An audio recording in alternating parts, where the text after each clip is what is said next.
Lalabas kami ngayon ni June kasi schedule ko pumunta sa physiotherapist. Kasi nakaraan guys, lagi na banggit ko na nakaraan na masakit lagi yung balikat ko. Tapos last week, talagang hindi ko na siya maigalaw. At na-end up ako sa emergency. Nag-emergency kami last week sa Misericordia. And now kailangan kong mag-therapist para makatulong. Kasi dati guys, no, binabaliwala ko lang siya. Kasi feeling ko kaya ko naman. Exercise ko lang. Pero may mga exercise ako na alam mo yun, parang mali. Lalo siya naging worse. So alam ko nakuha ko to dun sa yung dati akong active. Lagi ako nagbubuhat kay miles, kilos ako ng kilos. Tapos nung hindi na nagwo-work si June, laging nandito siya sa bahay. So parang feeling ko, deserve ko magpahinga, ganyan. Tapos si June lahat. Si June na yung nagpapalit ng diaper ni Miles. Ako naman feeling ko, prinsesa na ako. na lagi lang akong, parang lagi akong tinatamad. Tapos si mama lang din naglalampas. So parang feeling ko, deserve ko yung ganun. Pero pangit pala yun guys, na dati kang active. Tapos, pinahinga mo yung mga muscle mo. Doon nag-umpisa yun last year. Mga September siguro. Actually, pina-check up ko na sa doctor. Pero feeling ko nga kaya ko. Alam mo yung alam-alaman ka na kaya mo. Tapos nadadala, nag-YouTube lang ako ng ganyan. So, ayun guys, na-end up ako sa emergency. At binigyan naman ako ng pang-inflammation ng gamot. Kasi maga siya sa loob, pero wala siya sa labas. Hindi mo makikita na maga siya sa labas. Ang husga ng doktor, ang diagnosis ay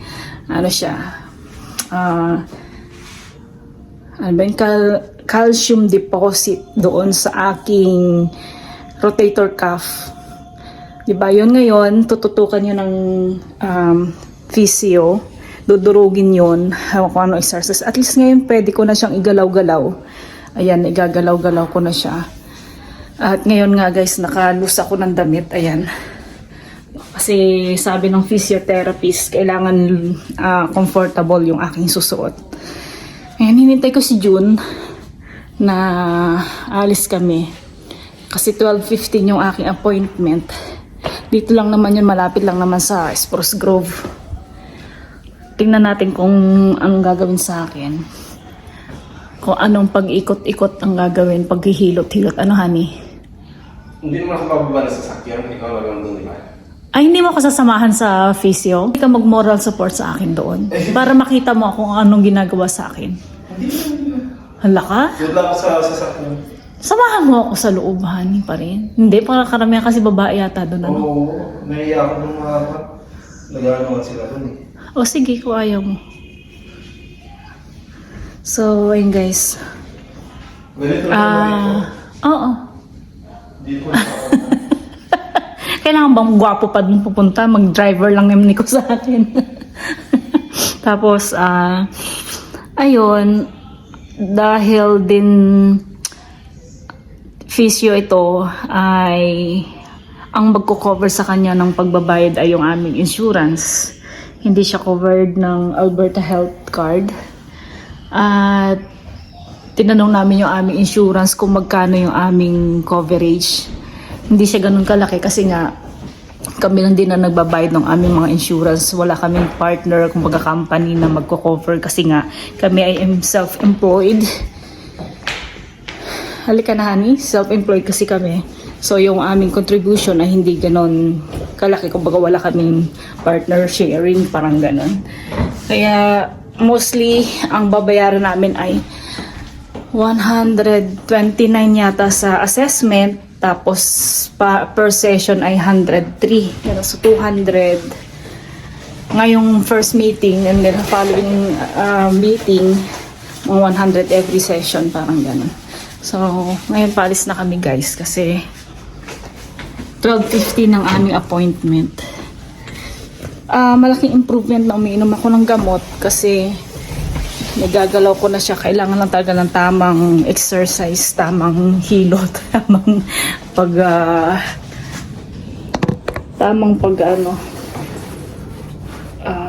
ganyan. Pag-exercise. Mami, may dala ko muna. Ba't may matutulog ka doon? Doon ako sa Tulog ka parking. sa sasakyan. Talaga guys, kasi guys, no, nung emergency ako, talaga umiiyak ako eh. Pero ngayon, malaking tulong yung iniinom kong gamot for 10 days.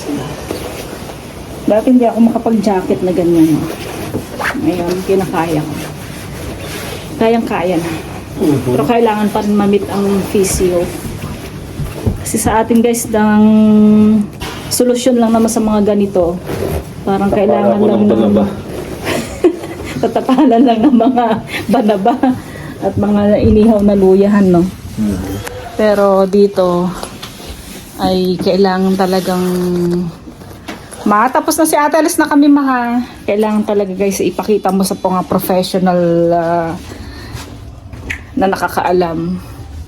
Kasi guys, importante dito sa Canada ang merong quality of life, ganyan. Hindi yung sumasakit na yung katawan mo, anuhin mo lang, yung titiis-tiisin mo lang, ganyan. Sa atin kasi, pag sumakit, hanggang sa gumaling na lang ulit siya, magsasuffer ka pa ng matagal bago mo ipakita sa doktor. So, mali naman talaga yung ganun. Actually, meron naman ako, na ipapa-x-ray ko na sana siya. Kaya ang tagal ng, appointment ko sa x-ray. March 7 pa. Hindi ko na mahintay yung March 7. Sabi ko kay June, pumunta na kami ng emergency para ma-x-ray agad. Ayun, find outan nga nila na may calcium deposit daw yung aking joints. Awesome, di ba? Buti pa ang mga calcium may pa-deposit. Ang savings walang deposit. So guys, alis muna kami. Ayan, diba? Pinapractice ko siya. Usually, talaga kaliwa yung mas worse eh. Kanan po medyo okay lang. Ito muna kami. Saktong-sakto lang yung alis namin. Nag-iwan ka ng gamot na honey kay, Nayalaw na doon. Appointment ako ngayon. Si Mia daw ang aking ka-appointment ngayon. Tapos after naman ito na makapag-physio ako at matapos ko yung aking 10 days na gamot, kailangan ko makipag-meet sa aking doktor, family doctor, para panibagong advice kung anong gagawin or para makita niya kung ano yung naging result sa akin, na-explain niya pa kung anong mga ganap sa aking joints. So yun guys, alis muna kami. Taas ng araw It feels like negative 35 sa labas. Ang araw-araw niya, kala mo parang sarap magsampay sa labas, pero ang lamig. Yung lamig niya nakakapasok. Extreme cold warning. Guys, later alligator. So and guys, I'm done for today.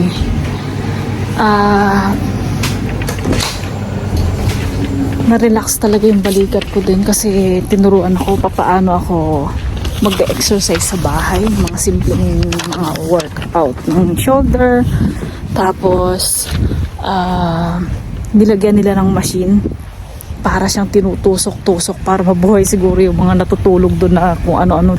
Kailangan kong bumalik ulit next week. Nagpa-schedule na ako.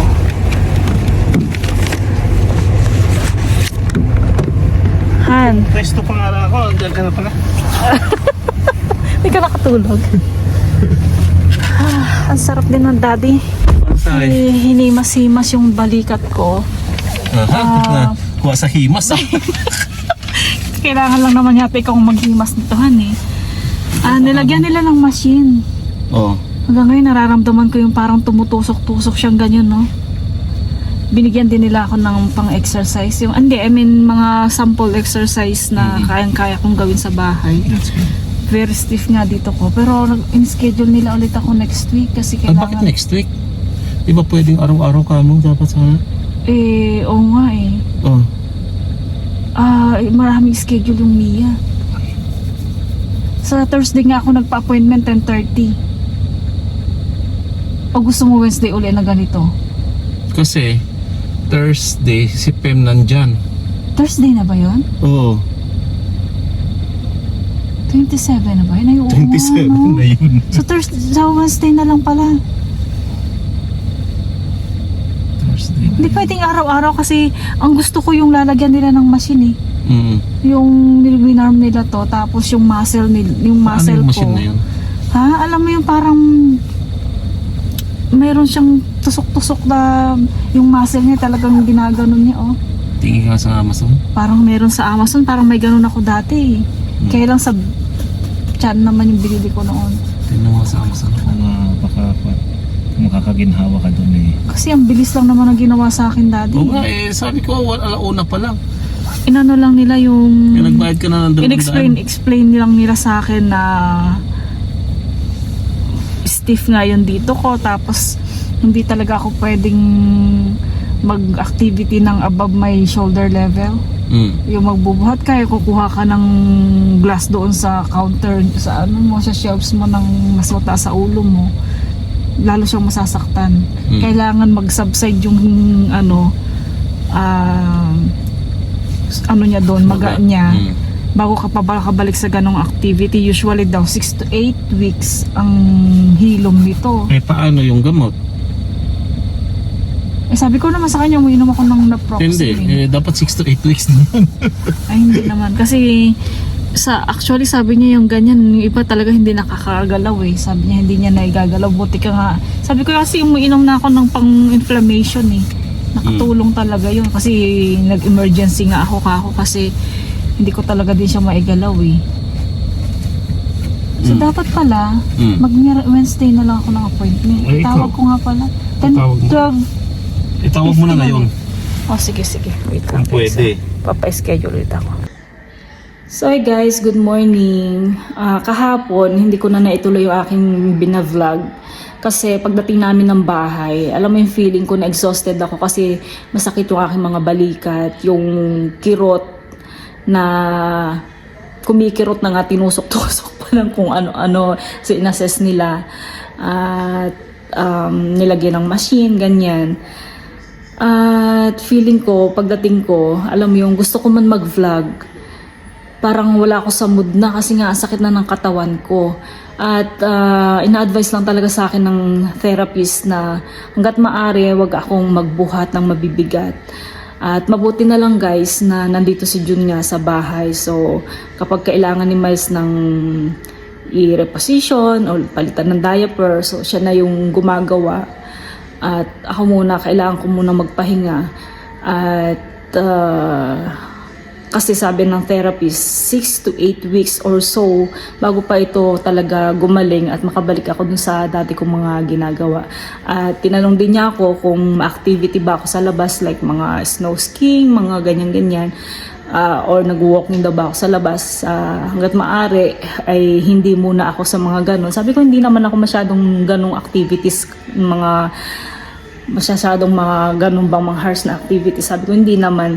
Kasi in-explain niya lang sa akin na kapag halimbawa na fall ako, ang tendency kasi, 'di ba, natural na ipoprotect natin yung katawan natin, yung ulo natin, yung kamay natin, yung pang poprotect natin sa katawan natin.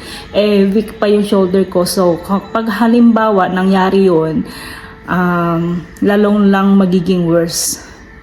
At ayun guys, meron naman kaming mga caregivers. 3 silang caregivers namin. Nagpapalit-palitan sila ng schedule kung absent yung isa, yung ganyan. Tapos may pang-umaga rin kami. Pero limited yung pang-umaga namin kasi pinili namin ni June na kami talaga mag-aalaga kay Miles kapag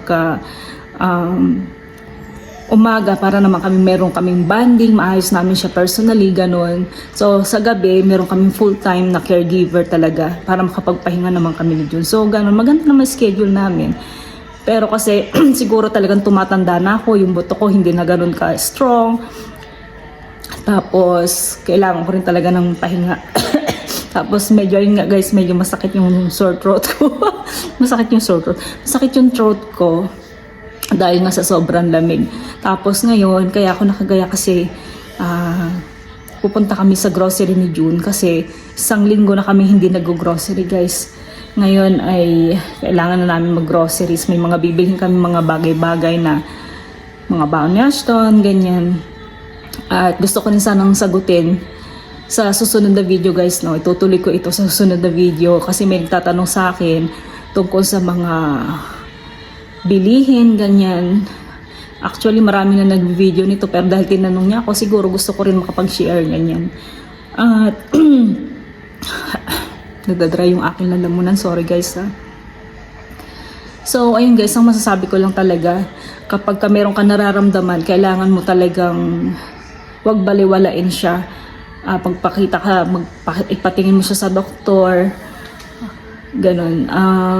Sa akin kasi ang nangyari, pinatingin ko naman sa doktor, kaya lang medyo dito nga, dahil scheduling ang pagpapa-x-ray, scheduling ang ultrasound, medyo matagal pa yung schedule ng ultrasound ko para sa shoulder. So hindi na ako nakatiis, kailangan ko pa rin talaga siyang ipakita sa emergency. At least kahit naghintay kami ng 12 hours yata kami naghintay guys sa Misericordia.